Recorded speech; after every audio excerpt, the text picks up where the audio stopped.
Mazmur 39 ayat 23 sampai dengan 24. Kalau sudah dapat semua, kita makin berdiri untuk menghormati firman Tuhan.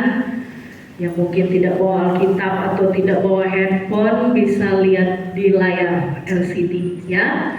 Kita mau baca sama-sama firman Tuhan ini, ayat 23 dan 24. 2, 3. Selidikilah aku ya Allah, dan kenallah hatiku. Ujilah aku dan kenallah pikiran-pikiranku. Ayat 24. Lihatlah apakah jalanku serong, dan tuntunlah aku di jalan yang kekal. Firman Tuhan demikian. Silakan duduk semua jemaat Tuhan. Pada pagi hari ini tema firman Tuhan yaitu selaras dengan pikiran Allah dan jalannya Allah. Selaras atau dikatakan sama ya dengan pikiran Allah dan jalannya Allah. Karena manusia, kalau kita pikirannya tidak selaras atau tidak sesuai dengan pikirannya Allah, akan melahirkan dosa. Lebih banyak akan dan pikiran itu timbul di dalam hati, dan tindakannya itu lebih banyak akan melahirkan dosa. Makanya kenapa dibilang kita harus selaras dengan pikirannya Allah dan juga jalannya Allah. Dalam tadi Mazmur 139 ayatnya yang ke-24, lihatlah apakah jalanku serong. Kalau tidak sesuai dengan jalannya Allah, kalau jalannya serong ke kanan, serong ke kiri, nggak lurus, nggak sesuai dengan jalannya Allah, pasti dikatakan di sini tidak akan sampai kepada jalan kekal, yaitu surga yang mulia. Karena serong, belok-belok. Dosa itu berasal dari pikiran, yaitu pikiran yang salah. Mengapa tema firman Tuhan kita harus selaras dengan pikiran Allah? Di dalam firman Tuhan kita ingat dalam Kejadian tentang Hawa. Kenapa sih Hawa itu bisa dikatakan memakan buah yang dilarang oleh Tuhan? Kan Tuhan udah bilang, jangan kamu makan. Allah berfirman, katanya, Allah berfirman, jangan makan buah itu, karena pada saat kamu makan, kamu akan mati. Tetapi ada juga iblis, ular yang berkata kepada Hawa. Dia buka telinga lebar-lebar, Hawa buka telinga lebar-lebar untuk dengar perkataannya iblis. Iblis katakan, kenapa kamu gak boleh makan? Padahal sebenarnya kalau kamu makan, kamu nanti jadi seperti Allah. Nah, jadi di dalam pikiran manusia yang tadinya adalah kebenaran Allah, firman Allah yang ditaruh di dalam pikiran kita, tetapi kemudian ada lagi iblis yang menaruh sesuatu di dalam pikiran kita. Kecenderungannya manusia itu, firman Tuhan katakan, yaitu berbuat dosa. Jadinya yang dilahirkan, akhirnya yang Hawa lakukan apa? Kita tahu bersama kan ceritanya. Gak tahan godaan, akhirnya dengar suara daripada iblis, makan buah. Karena dia pikir, oh, iblis bilang nanti kalau kamu makan, kamu akan seperti Allah. Padahal Allah berfirman, Allah berkata, jangan makan, nanti kamu akan mati. Tetapi yang lebih didengar siapa? Iblis. Pikiran manusia lebih banyak kecenderungannya itu adalah dosa. Makanya dikatakan kita harus selaras dengan pikiran Tuhan. Dalam Yakobus pasalnya yang pertama ayatnya ke-14 sampai dengan ayat yang ke-15. Yakobus pasalnya yang ke-1 ayat 14 sampai dengan yang ke-15. Saya bacakan buat saudara. Tetapi tiap-tiap orang dicobai oleh keinginannya sendiri, karena ia diseret dan dipikat olehnya. Ayat 15, baca, saudara baca sama-sama, 2, 3.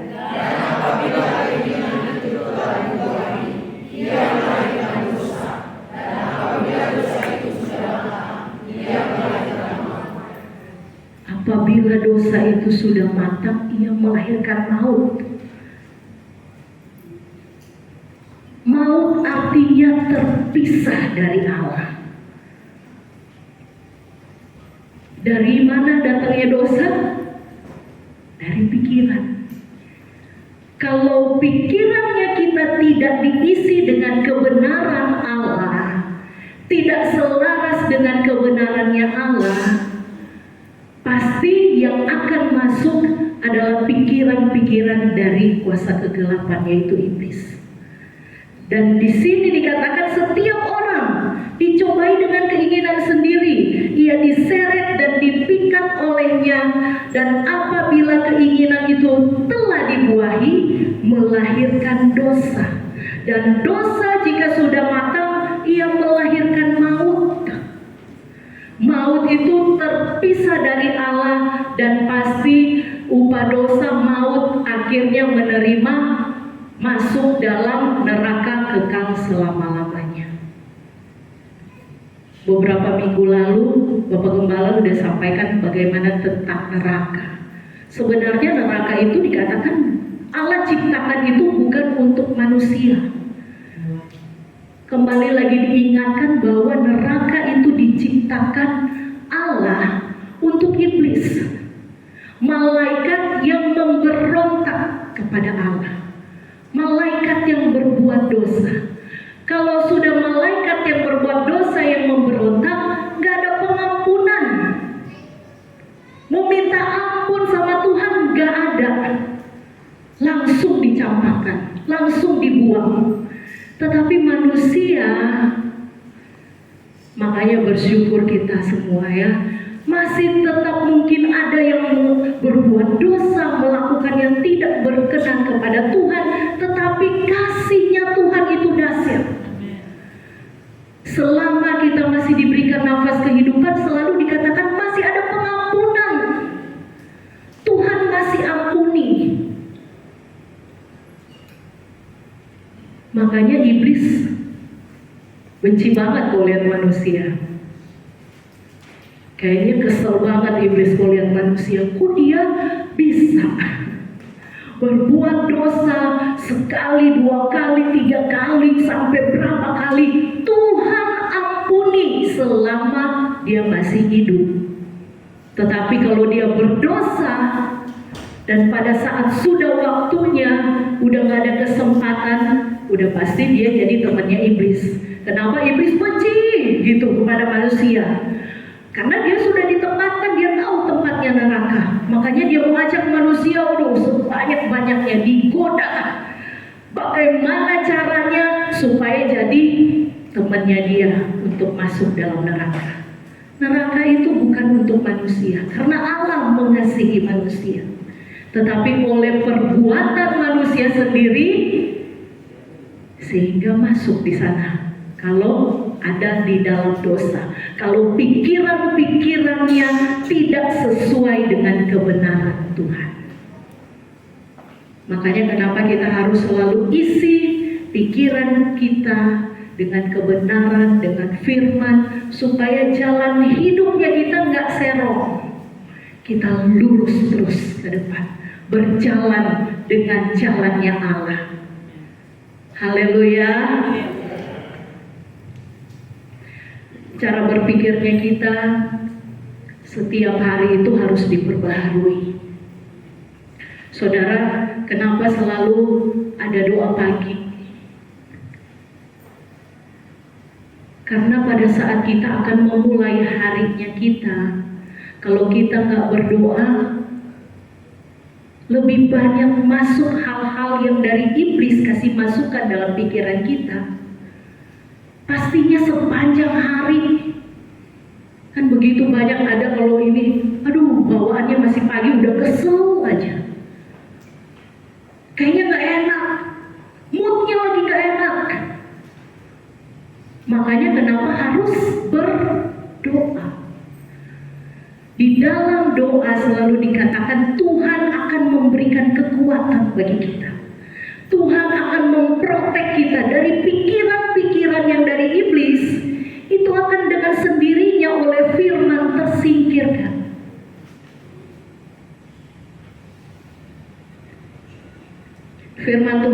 dalam Kolose 3 ayat yang kedua. Ini ayat hafalan, dikatakan pikirkanlah perkara yang di atas, bukan yang di bumi.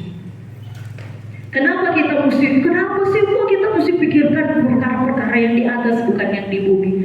Karena kita dari atas, dan tempatnya kita juga ada di atas, di sorga yang mulia itu.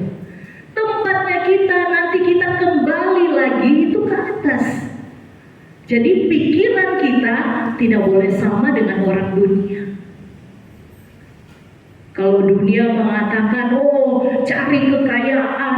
Kalau kamu mungkin dari kecil kita udah didoktrin ya dari kecil. Pokoknya sekolah tinggi-tinggi, ujung-ujungnya apa? Supaya nanti banyak duit, bisa kaya raya. Kalau kamu kaya, nanti kamu bisa berbuat ini, A, B, C, dan seterusnya. Kalau uang yang jadi utamanya, gak mungkin ada yang orang artis terkenal punya nama yang hebat bisa bunuh diri. Kalau uang yang jadi utama, yang paling utama itu gak mungkin ada orang kaya yang gak bisa tidur, yang harus minum pil dulu sampai berapa baru bisa tidur. Karena pikiran yang di atas, kenapa dikatakan pikirkanlah perkara-perkara yang di atas bukan yang di bumi? Beda. Di dalam Matius 5, Matius pasalnya yang ke-6, Matius pasalnya yang ke-7, kita akan lihat di situ bagaimana kayak dikatakan itu undang-undang kerajaan sorga. Beda banget. Berbahagialah orang yang miskin di dalam dunia ini karena mereka yang akan punya kerajaan surga. Beda banget dengan pemikiran dunia. Maka firman Tuhan bilang kita harus memikirkan perkara yang di atas. Apa sih perkara yang di atas itu? Filipi 4 ayatnya yang ke-8. Saya rasa saya udah pernah ya bahwa ini tentang pikiran ini, yaitu Filipi 4 ayat yang ke-8. Jadi akhirnya saudara-saudara, semua yang benar, semua yang mulia, semua yang adil, semua yang suci, semua yang manis, semua yang sedap didengar, semua yang disebut kebajikan dan patut dipuji, pikirkanlah semuanya itu. Amin. Dalam firman Tuhan, Petrus, contohnya ini tentang Petrus. Saudara tahu kan Petrus, murid Tuhan Yesus, dari 12 murid Tuhan. Sebelum Tuhan memilih 12 murid ini, dia berdoa semangat. Dan Petrus salah satu murid Tuhan Yesus. Dan Petrus ini adalah murid Tuhan yang boleh dikatakan ada di murid yang terdekat, ada di ring satunya Tuhan gitu, yang selalu bersama-sama dengan Tuhan selama pelayanannya Tuhan Yesus itu 3,5 tahun. Setiap hari bersama-sama dengan Petrus, ada bersama-sama dengan Tuhan. Waktu Tuhan mau berdoa di Getsemani, yang Tuhan bawa cuma 3 orang. Murid-murid yang lain di dalam Matius 26, saudara bisa baca itu, duduk berdoa di sini, tetapi ada yang Tuhan bawa bersama-sama dengan Tuhan, yaitu Petrus dan 2 yang lainnya. Salah satu ini Petrus. Petrus ini bisa dengan waktu di Tuhan memberikan makan 5.000 orang, yang dengan cuma 5 roti dan 2 ikan, yang sisanya 12 bakul itu, Petrus melihat mujizat yang Tuhan kasih. Dan juga Petrus melihat bagaimana Lazarus yang sudah 4 hari mati bangkit. Petrus bersama-sama dengan Tuhan Yesus yang selalu melihat mujizat demi mujizat, yang selalu mendengar perkataannya Tuhan itu langsung. Tetapi apakah bisa mengubah pikirannya Petrus? Belum tentu. Karena kita lihat di dalam Matius pasal yang ke-16 ayat 23. Matius pasalnya yang ke-16 ayat 23.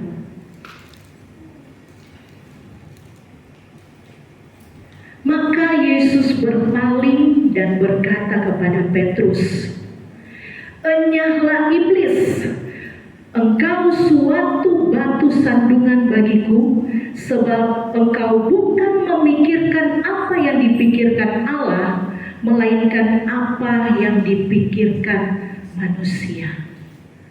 Pada saat Tuhan Yesus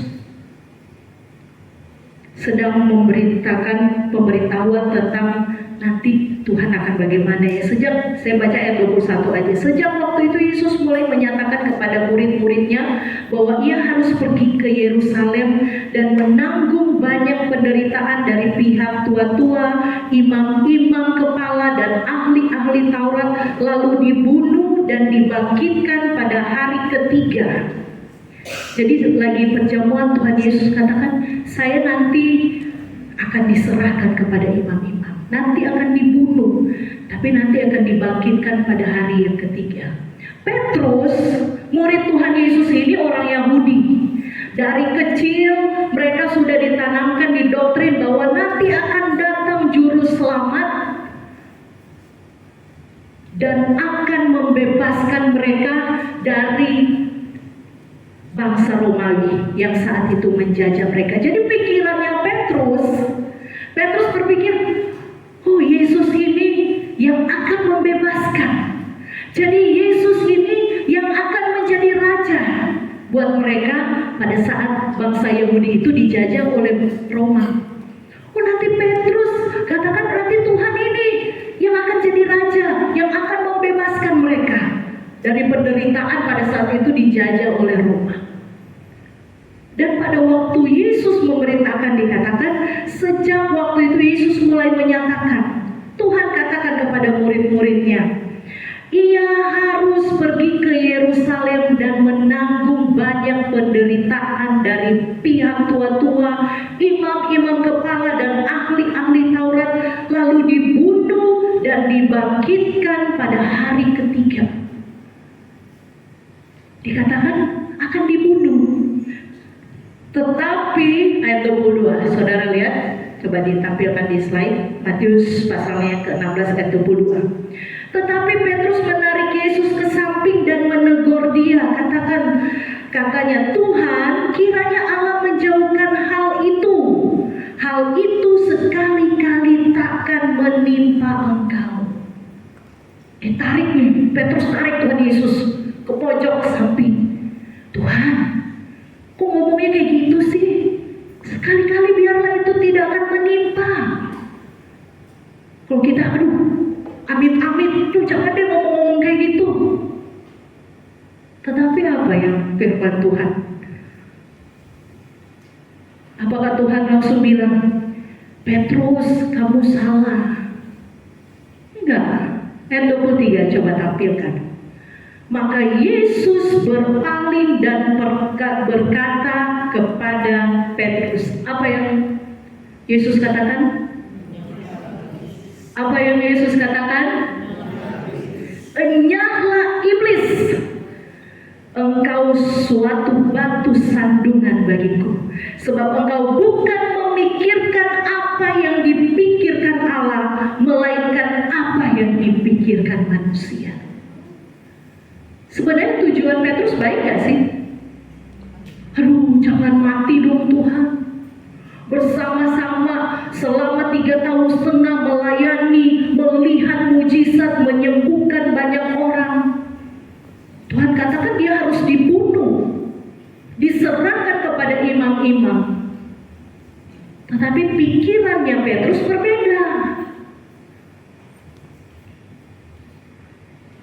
Dan Tuhan jawab apa kepada Petrus?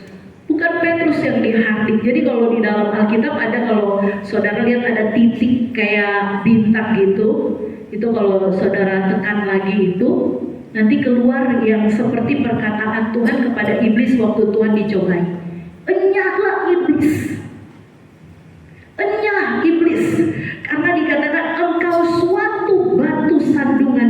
pikiranmu beda. Pikirannya Allah dengan pikirannya manusia itu beda.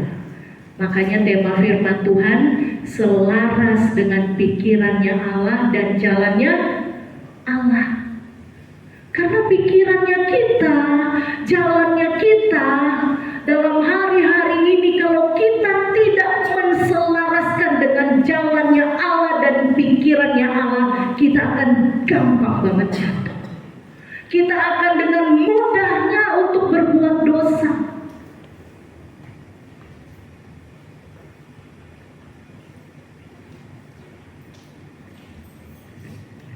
Yang kedua yaitu di dalam jalannya Allah. Kita lihat di dalam Yesaya pasalnya yang ke-55 ayat 8 sampai dengan ayatnya ke-9.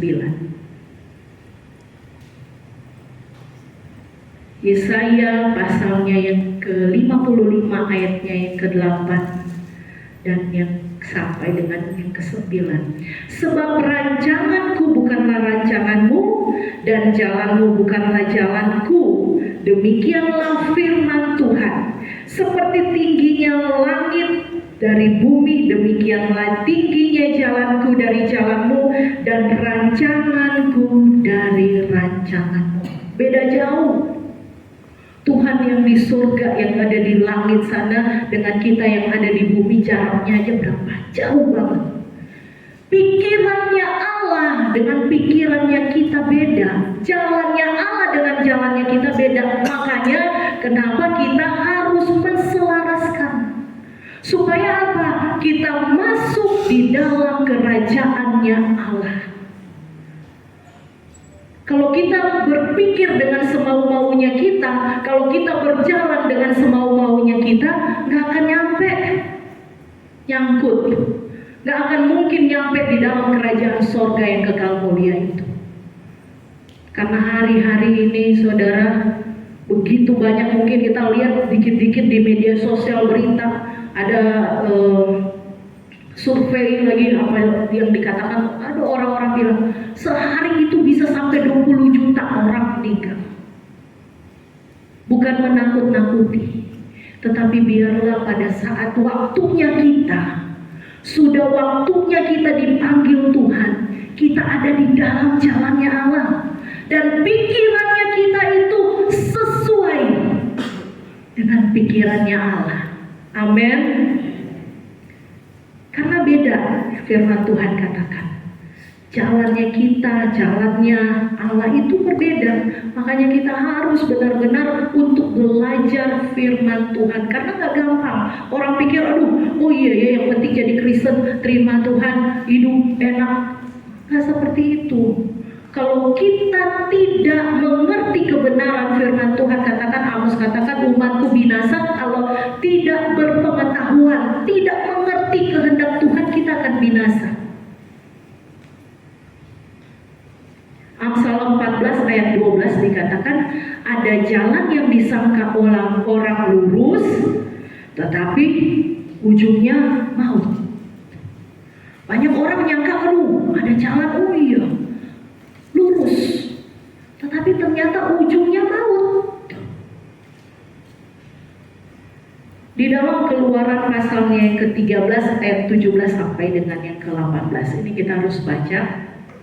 Karena perjalanan bangsa Israel dalam Keluaran ini diceritakan, ini perjalanan realnya ya, yang benar-benar terjadi. Tetapi bisa disesuaikan dengan perjalanan kerohaniannya kita sebagai anak-anaknya Allah. Di dalam Keluaran 13 ayat 17 sampai 18 dikatakan firman Tuhan. Setelah Firaun membiarkan bangsa itu pergi, Allah tidak menuntun mereka melalui jalan ke negeri orang Filistin, walaupun jalan ini yang paling dekat. Sebab firman Allah, jangan-jangan bangsa itu menyesal apabila mereka menghadapi peperangan sehingga mereka kembali ke Mesir. Tetapi Allah menuntun bangsa itu berputar melalui jalan di padang gurun menuju ke laut Teberau. Dengan siap sedia berperang, berjalanlah orang Israel dari tanah Mesir. Pada saat bangsa Israel yang selama 400 lebih tahun ya, bayangin, jadi budak di Mesir, dibawa Allah untuk keluar dari tanah Mesir. Dibawa Allah keluar dari tanah Mesir buat apa? Dibawa untuk ke negeri yang berlimpah-limpah susu madu, di tempat yang lebih enak yang Tuhan siapkan. Tetapi pada saat ini dikatakan setelah Firaun membiarkan bangsa itu pergi, ini baru keluar nih, baru berjalan. Allah tidak menuntun mereka melalui jalan ke negeri orang Filistin. Ada koma. Walaupun jalan ini yang paling dekat. Ternyata mau ke Filistin itu, mau ke Kanaan itu, ke negeri yang berlimpah-limpah susu madu itu, kalau lewat Filistin lebih dekat. Tetapi kenapa Allah nggak tuntun ke sana? Malah dikatakan, sebab firman Allah, jangan-jangan bangsa itu menyesal apabila mereka menghadapi peperangan sehingga mereka kembali ke Mesir. Saudara tahu Filistin? Yang orang-orang dibilang seperti Goliat, besar-besar badan. Bangsa Israel yang 400 lebih tahun, mereka yang tadinya dijajah sebagai budak yang taunya cuman apa? Kerja paksa, kerja budak. Tetapi kalau mereka berjalan lewat Filistin yang dekat, mau ke tanah Kanaan, mau lewatin mereka, Allah tuntun kalau sampai mereka lewat ke Filistin itu, firman Tuhan katakan jangan-jangan bangsa itu menyesal. Karena apa? Tuhan tahu mereka nggak ada tenaga, nggak ada kekuatan untuk berperang, belum siap, belum tahu pegang senjata, belum tahu bagaimana untuk berperang melawan musuh. Apabila mereka menghadapi peperangan sehingga mereka kembali ke Mesir. Jadi saudara, jalannya Allah berbeda dengan jalan kita. Dan kita harus selaras dengan jalannya Allah. Kalau Allah tuntun, walaupun dikatakan jauh, nih bangsa Israel lewat jauh, muter.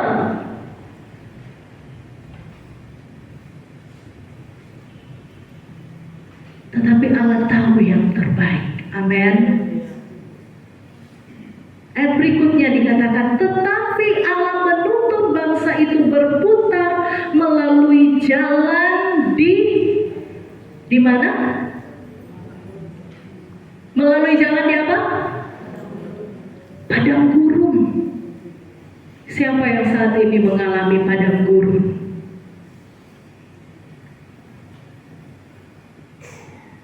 Perjalanan bangsa Israel ini seperti perjalanan kerohanian kita. Allah tahu jalan yang terbaik bagi kita. Tetapi kadang-kala kita harus berputar lewatin apa? Padang gurun, kekeringan. Kadang-kala kita protes, Tuhan, saya udah ikut Tuhan puluhan tahun loh, melayani, ibadah, gak pernah absen, setiap minggu ada di gereja. Kenapa ada padang gurun? Kenapa mengalami susah? Kenapa ada kesulitan? Karena Allah mengasihi kita, amin. Allah tahu yang terbaik. Kalau kita sampai melewati padang gurun, dikatakan, tetapi Allah menuntun bangsa itu berputar melalui jalan di padang gurun menuju laut Teberau. Dengan siap sedia berperang berjalanlah orang Israel dari tanah Mesir. menikmati yang berlimpah-limpah susu madu itu. Kadangkala kita diizinkan Tuhan untuk melewati padang gurun, untuk mendapatkan berkat-berkat yang melimpah itu. Kadangkala kita harus mengalami kekeringan. Asalkan jangan seperti bangsa Israel bersungut-sungut, dijauhkan dari kita jemaat GPD Hosana, amin. Jangan ada yang bersungut-sungut. Sampai kapan Tuhan saya dalam keadaan seperti ini? Sampai kapan Tuhan? Nanti saya sembuh kapan? Belajar untuk mengerti jalannya Allah. Haleluya. Matius 7 ayat yang ke-13. Matius pasal yang ke-7 ayat yang ke-13 sampai dengan ayat yang ke-14. Firman Tuhan katakan, coba baca sama-sama aja. 2, 3.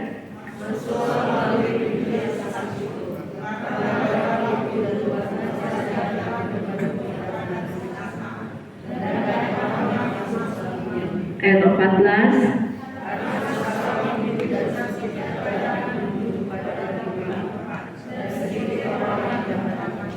Haleluya.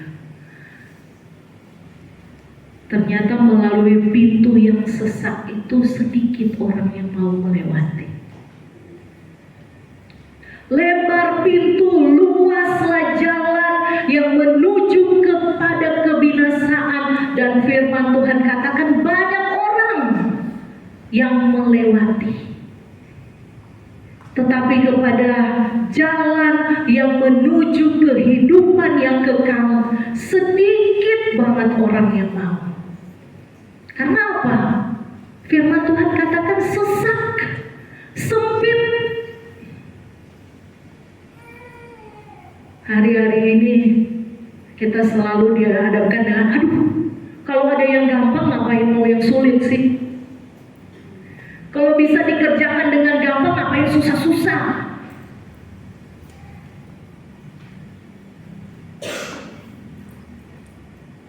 Tetapi ternyata cuman sedikit orang yang mau melewati pintu yang sesak. Pintu yang sempit itu cuman sedikit. Saya berharap jemaat GPD Hosana Narada mau melewati ini, amin. Amin. Walaupun sulit, walaupun susah, tetapi ada kehidupan yang kekal menanti bagi kita, amin. Nggak ada amin ya? Amin. Amin. Jangan cuma amin di gereja ya, sampai di rumah beda lagi. Pas udah keluar dari gereja udah beda. Haleluya katanya Ibu Christine kenceng. Haleluya. Di luar juga tetap haleluya. Jangan haleluya katanya. Ayat yang terakhir, Mazmur 18 ayat yang ke-30.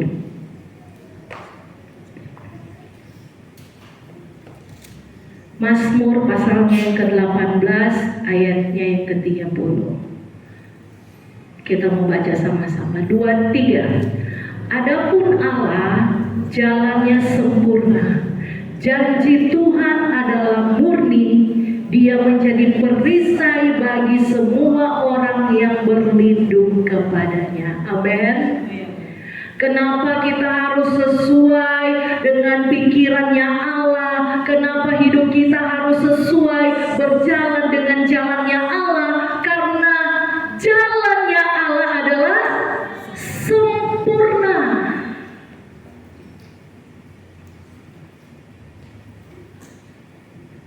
Jalannya Allah sempurna. Mau cari sempurna di mana? Gak ada. Manusia itu gak ada yang sempurna, cuman Allah yang sempurna. Dan firman Tuhan katakan jalannya Allah itu sempurna. Makanya kenapa kita harus selalu isi pikiran kita dengan kebenaran-kebenaran firman Tuhan.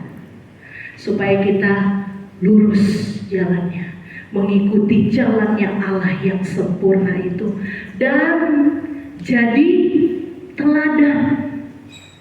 Jangan cuma di gereja haleluya, haleluya, haleluya, sampai di rumah, sampai baru keluar pintu aja udah beda, lupa semuanya. Di gereja mungkin keinjek dikit kakinya, lagi nyanyi-nyanyi, aduh maaf ya, maaf.